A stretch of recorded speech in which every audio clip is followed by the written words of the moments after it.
मंदिर भी बने, चित्र निर्माण हो, व्यक्तित्व का निर्माण हो, एक दिव्य नेतृत्व का निर्माण हो। और इसके लिए लोगों के मन में एक सपना था कि पता नहीं हमारी आंखों के सामने काम होगा या नहीं होगा।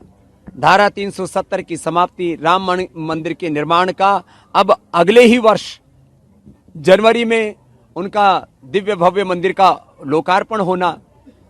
दो काम बच गए अभी समान नागरिक संहिता और जनसंख्या नियंत्रण का काम में मुझे लगता है लगे हाथ 2024 तक हो ही जाना चाहिए। तो जिस आकांक्षा को पाले हुए लाखों लोगों ने अपने प्राणों की आहुति दी, उनके सबके सपनों का भारत बनाने का काम हो रहा है। ये सनातन का गौरव प्रतिष्ठापित हो रहा है। जो राम विरोधी हैं, राष्ट्र विरोधी हैं, उन सब में हड़कंप मचा हुआ है कि यह सनातन का गौरव कहां जाकर के रुकेगा। तो यह वैश्विक प्रतिष्ठा के साथ ही अपनी पूर्णता को प्राप्त करेगा। जिस सपने को देखती हुई समाप्त हो गई और उन्हें अपने जीवन में वह स्वर्ण क्षण नहीं देखने मिला, वह स्वर्ण क्षण अब सन्निकट है। सरयू के तट पर अयोध्या जी में भगवान श्री राम प्रभु की जन्मस्थली पर उनके लिए जिस मंदिर के निर्माण का आदेश हमें उच्चतम न्यायालय ने दिया था और जिसके लिए एक सुंदर न्यास का निर्माण केंद्रीय शासन ने किया था, उसके द्वारा लगातार जो प्रयास किए गए हैं, देश के विशेषज्ञों को साथ में लेकर के जो प्रयास किए गए हैं, उसकी पूर्णता हम लोग निकट भविष्य में जनवरी के तीसरे सप्ताह में देखेंगे। भगवान श्री राम का वह दिव्य मंदिर तब तक पूर्ण हो जाएगा और जनवरी के तीसरे सप्ताह में निश्चित रूप से वहां पर भगवान रामलला को पुनः स्थापित किया जाएगा। एक बात का ध्यान रखना, मंदिर पूर्ण हो जाएगा, यह वाक्य मैंने एक सीमा के साथ कहा है। मंदिर का गर्भगृह पूर्ण होगा, प्रथम तल पूर्ण होगा और दर्शन की व्यवस्था उसी दिन से पूरी तरह आरंभ हो जाएगी। लेकिन मंदिर की बारीक नक्काशी का काम जो पत्थरों को अपने स्थान पर लगाने के पश्चात भी चलते रहता है, वह काम चालू रहेगा। महाराज कब तक हो जाएगा ये नक्काशी का काम भी पूरा, कब तक हो जाएगा? इसमें कुछ वर्ष और लग सकते हैं। मुख्यमंत्री ने निरीक्षण किया है वहाँ पर। हाँ, योगी जी भी आए थे, निरीक्षण किया है पूरा। अब योगी जी यहाँ आएंगे तब पूछ ले। का कार्यक्रम रहेगा।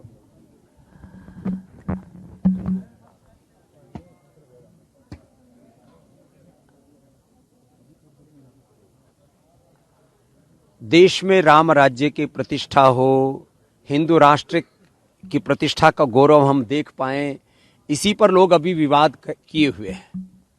यहाँ पतंजलि में जो यह शताधिक सन्यासी बनाने का जो अनुष्ठान है और इन विद्वान तपस्वी सन्यासियों के साथ 500 से अधिक ब्रह्मचारी यहाँ पर ब्रह्मचर्य की दीक्षा लेकर के अपने सनातन धर्म को विश्व धर्म के रूप में, युग धर्म के रूप में प्रतिष्ठापित करने के लिए यहाँ से दीक्षित हो रहे हैं। यह एक बहुत बड़ी ऐतिहासिक घटना है। एक सनातन धर्म का सन्यासी क्या कर सकता है, वो आपने पिछले दिनों पतंजलि योगपीठ के द्वारा योग, आयुर्वेद, स्वदेशी और सनातन की प्रतिष्ठा का कार्य देखा है। अब जब सैकड़ों पतंजलि के सन्यासी इस योग धर्म, वेद धर्म, ऋषि धर्म और सन्यास धर्म का गौरव अपने हृदय में धारण करके जब निकलेंगे, तब इस देश से नहीं पूरी दुनिया में सनातन धर्म की, ऋषि धर्म की जय जयकार होगी और फिर से पूरी दुनिया इस सनातन धर्म, वेद धर्म, ऋषि धर्म और योग धर्म की शरण में आएगी और उसी से पूरी दुनिया के स्वास्थ्य, सुख, समृद्धि और शांति के, उनकी जीवन में सब प्रकार के सौभाग्य के द्वार खुलेंगे। वो कार्य पतंजलि में यहाँ हो रहा है और प्रतिपदा से यह दीक्षा आरंभ हुआ है। रामनवमी को दीक्षा इनकी होगी पूरी। अगले दिन तक आशीर्वाद का कर्म रहेगा। इसमें योगी आदित्यनाथ जी से लेकर के आदरणीय श्री अमित शाह जी से लेकर के और हमारे सरसंघ चालक श्रद्धेय मोहन भागवत जी दीक्षा के दिन यहाँ उपस्थित रहेंगे। पूज्य गुरुशरण जी, पूज्य अवधेशानंद जी महाराज जी, पूज्य गोविंद देवगिरी जी महाराज जी जैसे महान हमारे संत इस पूरे अनुष्ठान में सब साधु संत महात्माओं को अपना आशीर्वाद देने आ रहे हैं। ये बहुत गौरव का क्षण है पतंजलि के लिए। किसी के कुलवंश में एक योग्य उत्तराधिकारी होता है तो वह कुलवंश धन्य होता है। आज पतंजलि अपने ऋषियों के वंशधरों को तैयार करते हुए इस रूप में गौरवान्वित अनुभव कर रहा है कि यहाँ सैकड़ों ऋषियों के वंशधर प्रतिनिधि, उनके सच्चे उत्तराधिकारी तैयार हो रहे हैं, जो आगे चल करके इस सनातन धर्म की पताका, सनातन धर्म का झंडा पूरी दुनिया में गाड़ेंगे। इसके लिए एक पूरा आपने नगर बसाया है, ये क्या है, किस तरह की सुविधाएं हैं? ये पूरा ऋषिक ग्राम इसके लिए बसाया गया है कि यहाँ पर जो हमारे व्याकरण, दर्शन, उपनिषद, वेद शास्त्रों की शिक्षा दीक्षा पाकर के जो तैयार हुए हैं भाई बहन, वो यहाँ 9 दिनों तक उपवास और उपासना करते हुए जो ब्रह्मचर्य के, संन्यास के जो व्रत दीक्षाएं हैं उनका विधिवत पालन करते हुए यहाँ 9 दिनों तक 4 वेदों का, ऋग्वेद, यजुर्वेद, सामवेद, अथर्ववेद, चारों वेदों का अनुष्ठान इस यज्ञशाला में करते हुए, जिनको पूरे वेद कंठस्थ हैं ऐसे जो विद्वान विप्रगण हैं उनके द्वारा 4 वेदों का पाठ होगा। और सबसे बड़ी बात यह है कि इस ऋषिक ग्राम में कोई जाति का, कोई वर्ग का, समुदाय का, प्रांत का आग्रह नहीं है। जो लोग भारतीय संस्कृति पर दोष मढ़ते थे कि स्त्री और शूद्रों को वेद पढ़ने का और सन्यास का अधिकार नहीं है, तो पतंजलि में आकर के देख ले सच्चा सनातन धर्म और सच्चा सन्यास धर्म कैसा होता है, जिसमें स्त्रियां भी सन्यास की दीक्षा ले रही हैं और वेद पढ़ करके उस दीक्षा को ले रही है। तो स्त्रियों से लेकर के जिनको शूद्र कुल कहा जाता है, ऐसे शोषित, वंचित, पिछड़े, दलित, शोषित, वंचित, वाल्मीकि, आदिवासी सब समाज के लोग, उन्होंने अपने आप को इस तप में ढाला है। 5-5, 10-10 वर्षों से उन्होंने वेद दीक्षा ली है और उसके बाद वो सन्यास दीक्षा में दीक्षित हो रहे हैं। कितनी स्त्रियां हैं जो सन्यास लेने जा रही हैं? इस समय लगभग 40 तो बेटियां हैं, लगभग 60 भाई हैं जो सन्यास की दीक्षा ले रहे हैं और वो अत्यंत प्रबुद्ध है। इसके अलावा लगभग 500 भाई बहन ब्रह्मचर्य की दीक्षा ले रहे हैं, जिसमें सवर्ण जातियां हैं, पिछड़ी जातियां हैं और किसी प्रकार का कोई जाति का, प्रांत का भेदभाव पतंजलि में नहीं है। और यही मूल हमारी सनातन संस्कृति है। सारे लोग यहीं पर रहेंगे ऋषि ग्राम में ही जब तक ये दीक्षा के समय सब यहीं ऋषि ग्राम में रहेंगे, अपने अपनी तपस्या करेंगे और 4 वेदों का यजन होगा, अपना भजन करेंगे, अपनी उपासना करेंगे और उसके बाद दीक्षा होने के बाद जिनका कुछ अभी अध्ययन शेष है वो अपना अध्ययन पूरा करेंगे और उसके बाद पूरे देश में और पूरे भूमंडल में छा जाएंगे और भारत और भारतीयता का गौरव बढ़ाएंगे। आज यहाँ पे स्वामी जी आए हुए हैं। जाओ, अभी तुम विजुअल ले लो बाहर के झोपड़ियों के, ये जो वो कर रहे हैं अभी आपके भी कर रहे हैं यज्ञशाला के।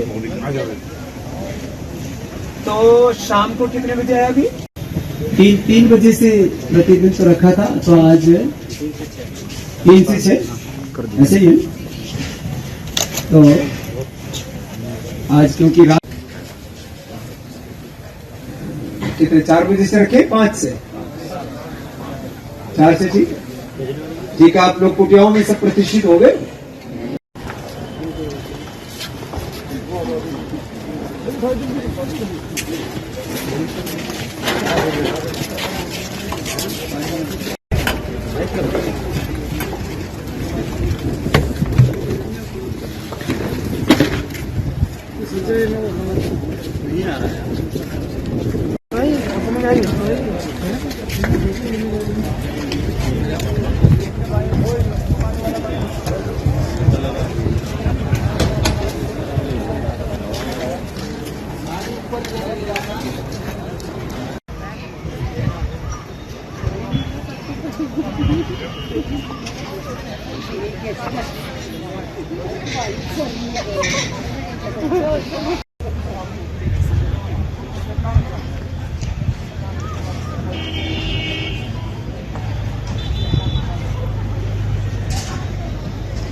चलो जाओ बेटा, चलो तुम्हारा एक कुटिया में करवा दो। कौन से?